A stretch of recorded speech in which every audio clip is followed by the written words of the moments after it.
Maintenant, nous allons parler de certaines choses qui se passent actuellement en Iran et qui sont vraiment remarquables. Nous allons donc revenir à la fin des années 70. Beaucoup d'entre nous, de ma génération, se souviennent de la révolution islamique en Iran. Le Shah a été déposé. L'ayatollah Khomeini est arrivé au pouvoir. Et il y avait ces slogans dans les rues de Téhéran, mort à l'Amérique. Et vous étiez l'un d'eux. Bien sûr, j'étais un jeune étudiant en Iran. Je préparais ma licence.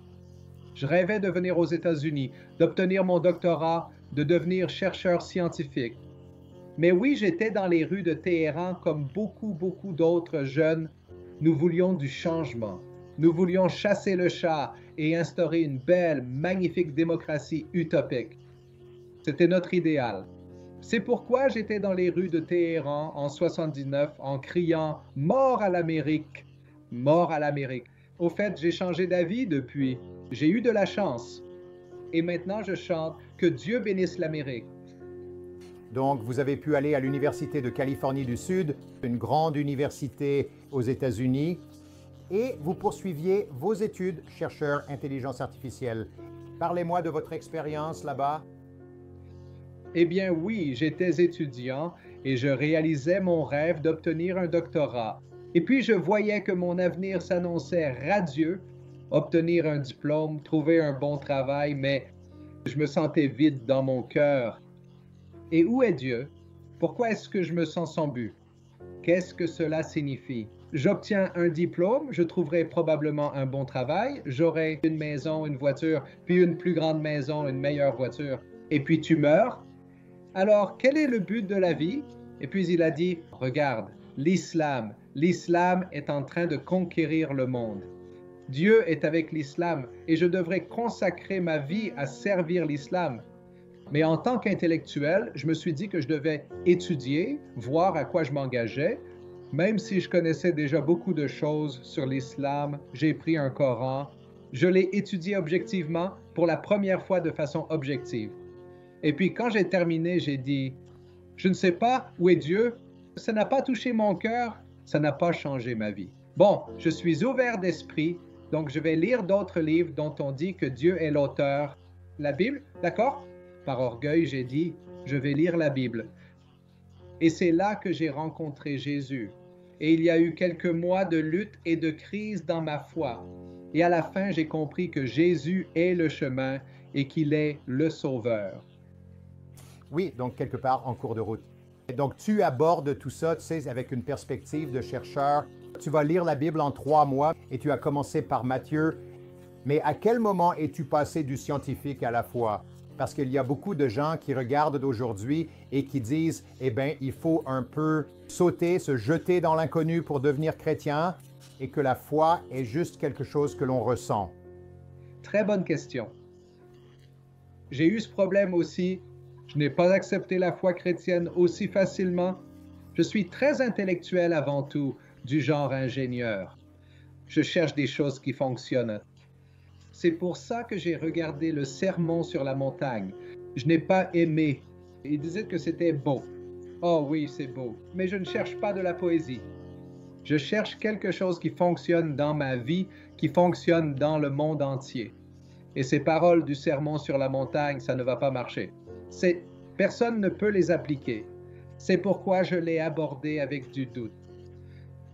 J'ai étudié les prophéties. J'ai étudié quel est le principe du christianisme. Qu'est-ce que Jésus dit vraiment? Et est-ce que ça fonctionne? C'était la phrase clé pour moi.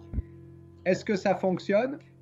Et quand j'ai compris le message simple de l'Évangile que même un enfant peut comprendre, il a tellement de puissance qu'il m'a transformé, a sauvé ma famille et peut changer des nations.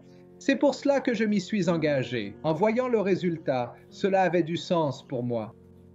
Oui, et vous en parlez dans votre livre, Le grand réveil de l'Iran, comment Dieu utilise un converti musulman pour déclencher un réveil, que votre mariage était en difficulté, et même si matériellement vous aviez beaucoup de choses pour vous, un excellent travail, une famille et tout cela, il y avait quand même ce besoin. Alors, à quel moment avez-vous décidé que, d'accord, ce n'est pas juste quelque chose d'intellectuel et que c'est plus que de jolis poèmes et des histoires, mais que c'est quelque chose qui allait changer votre vie? Eh bien, je comparais l'islam et le christianisme, le Coran et la Bible, et j'avais beaucoup de questions. Et pour quelqu'un comme moi, c'est une torture. Il faut aller au fond des choses. On ne peut pas laisser les choses en suspens. Quelle est la vérité? Je ne peux pas simplement continuer ma vie. Laquelle est vraie? Les deux ne peuvent pas être vrais. Certaines personnes disent, oh, toutes les religions sont les mêmes. Et si on les étudie, elles convergent toutes. Elles sont toutes à peu près pareilles. Et quand j'ai étudié le Coran et la Bible, ils ne sont pas les mêmes. Et je n'ai pas pu les réconcilier.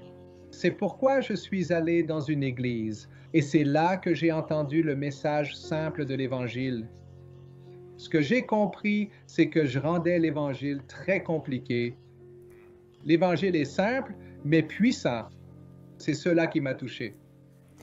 Vous avez vécu un événement important qui, évidemment, aurait affecté n'importe qui. Votre frère de 16 ans avait une petite accusation politique contre lui et il a été mis en prison et exécuté. Comment cela vous a-t-il affecté et comment cela avez-vous dû lutter avec Dieu à travers cela? Oui, cela a été un tournant pour moi dans ma vie spirituelle. J'étais un nouveau croyant. Je priais pour mon petit frère. Il avait 16 ans quand ils l'ont arrêté. Ils l'ont gardé pendant 2 ans. Et quand il a eu 18 ans, ils ont appelé ma mère et lui ont dit « Venez récupérer son corps. Nous venons de l'exécuter par un peloton d'exécution. » Et d'ailleurs, ma mère a dû payer de l'argent pour récupérer son corps. Payer pour l'assassinat de son fils. Mais pendant 3 jours, j'ai été en deuil. Je demandais à Dieu « D'accord, qu'est-ce que c'est que ça? Il y a de l'injustice dans le monde. Qu'est-ce que je suis censé faire en tant que chrétien? D'accord, je vais me venger. Je vais me venger. Puis j'ai réalisé, oh, Dieu dit, la vengeance m'appartient. Tu n'es pas censé faire ça? D'accord, je les déteste, Dieu. Je déteste ces gens qui ont tué mon frère. Oh, je ne suis pas censé détester. Je suis même censé aimer mes ennemis. Dans quelle sorte de foi me suis-je engagé? D'accord, je suis en colère.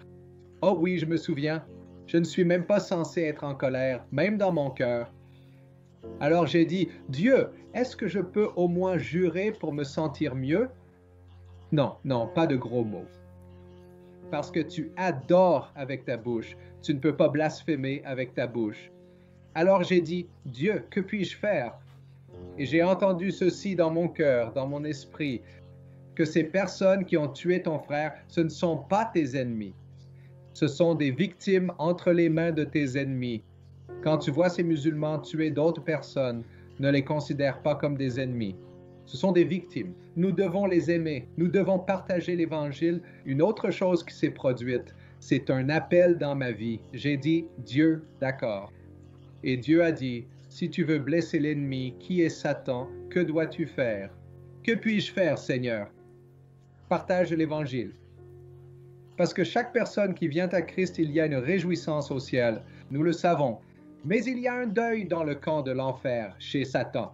Alors j'ai consacré ma vie à l'évangélisation, même si j'étais quelqu'un de très ingénieur, introverti, timide. J'ai dit, je vais le faire. Je vais partager l'Évangile. Et j'ai demandé à Dieu, veux-tu utiliser ma vie pour amener 1 million de musulmans à Christ? Je ne savais pas ce que je demandais. C'est venu. Je n'avais aucune idée de comment cela pourrait arriver. C'était désir dans mon cœur. Oui, c'est une histoire phénoménale. Et je veux dire, tu quittes ton bon emploi, tu entres dans le ministère et tu deviens pasteur. Et il y a eu des moments difficiles. Encore une fois, vous pouvez en lire davantage à ce sujet dans le livre d'Hermosa. Mais ensuite, cet appel à atteindre l'Iran et le Moyen-Orient. Iran Alive Ministries, c'est avec cela que tu travailles maintenant. Télévision par satellite, Internet.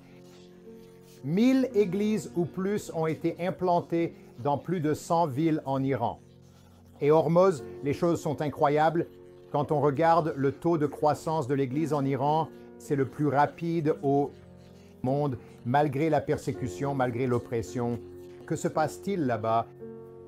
Il y a une percée spirituelle incroyable en Iran.